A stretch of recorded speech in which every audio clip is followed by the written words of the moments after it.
It's thrown around maybe too often, playoff hockey, but did this feel exactly like that to you tonight? The atmosphere, the pace, the intensity? There were lots of things about this game that reminded me of playoff hockey, and for me, it's been a long time too long, being involved in playoff games. But to me, it was the speed, it was the intensity. I think the environment, just our building in general, because the crowd was into it too. Had some nastiness to it. Again, it was for me. It was a great hockey game. It was an enjoyable game. Obviously, you can enjoy it a little bit more because we were able to come up with 2 points. But for me, it was didn't like the way we started so much. But I think you got to credit St. Louis and how they came out and played.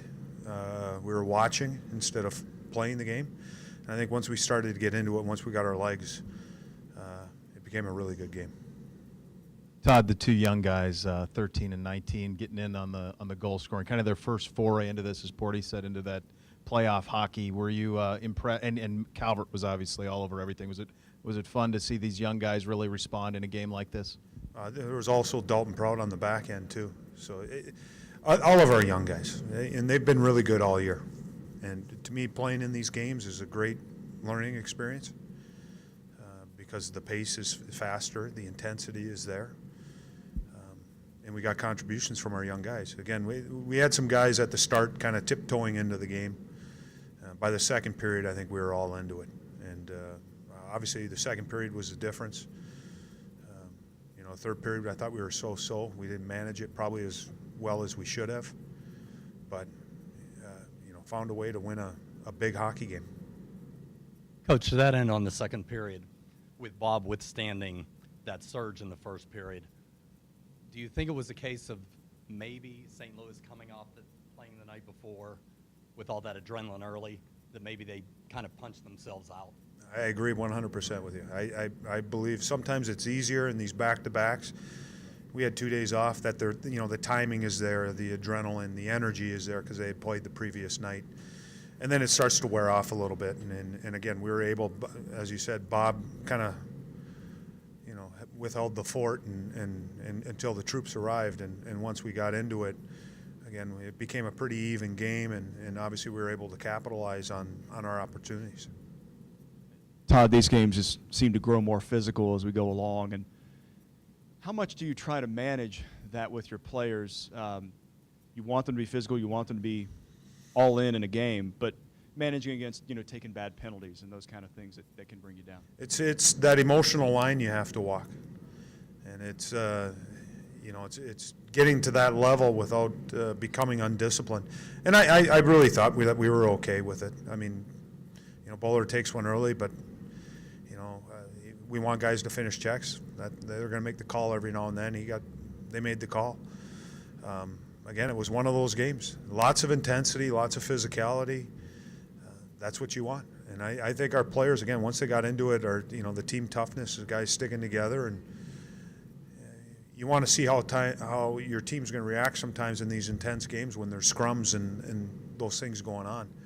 And what I like to see from the bench was the guys jumping in for each other and really having each other's back. You guys are going on your last road trip of the season, obviously the most important one as well. This is your season right here.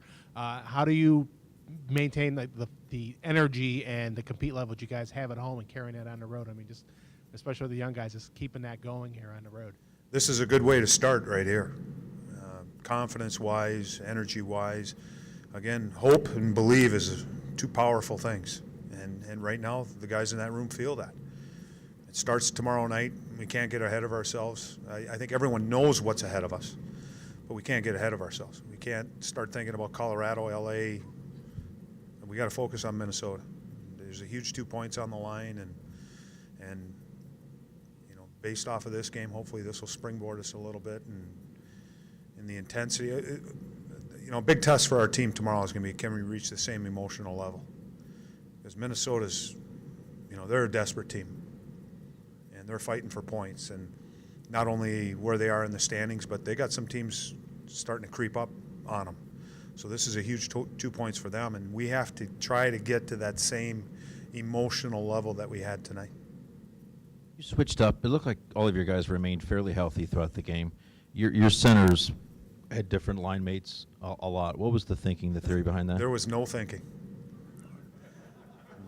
No, you can write that. There was no thinking. All it was looking on the bench and finding numbers and sending them out. Why that? Because the other way wasn't working, meaning having lines.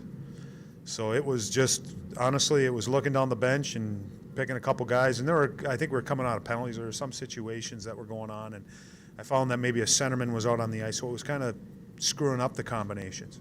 And I literally was just looking for guys that were fresh. And then we started to go. And once I started to find the combinations, or I should say the combinations started to work themselves out, that's when I stuck with them. But it was a crapshoot behind the bench. I was rolling dice. Todd, what does this game say about this team tonight, given the fact that the Blues had come into this building with 3 straight shutouts? Just what does it say about your team tonight that they were able to break that? It says a lot about our group. I think it was also just, scoring goals, yes, because they had 3 games in a row with shutouts, but it was the style of game it was. And, again, the physicality, the intensity, the speed of it. And we're a young team. We got a young group. And I liked the way we battled and competed. And a huge game for us, an emotional game. And again, the building was great. It was great. The fans were into it. It was loud. And we gave them a reason to get up and cheer. It didn't start off probably the right way that we wanted it to, but eventually we worked into it. And again, the environment was great. Nisimov and Gabrick playing together. Obviously, they played together in New York, but are you pleasantly surprised that how quickly they were able to regain that chemistry here and they continue to just flourish each game? I think that's still building that chemistry, but they're Gabby's a dynamic player and with his speed and his vision and those things, and you're starting to see, well, we've seen it this year, but good player, and you start surrounding with really good players and those game break type players, starts to bring out the best in the other players. And it's not just that, it's on the back end. I think we saw it last year when we brought Jack in. You can see how he starts to affect other people. That's what the great players do. Great players make the other players better around them.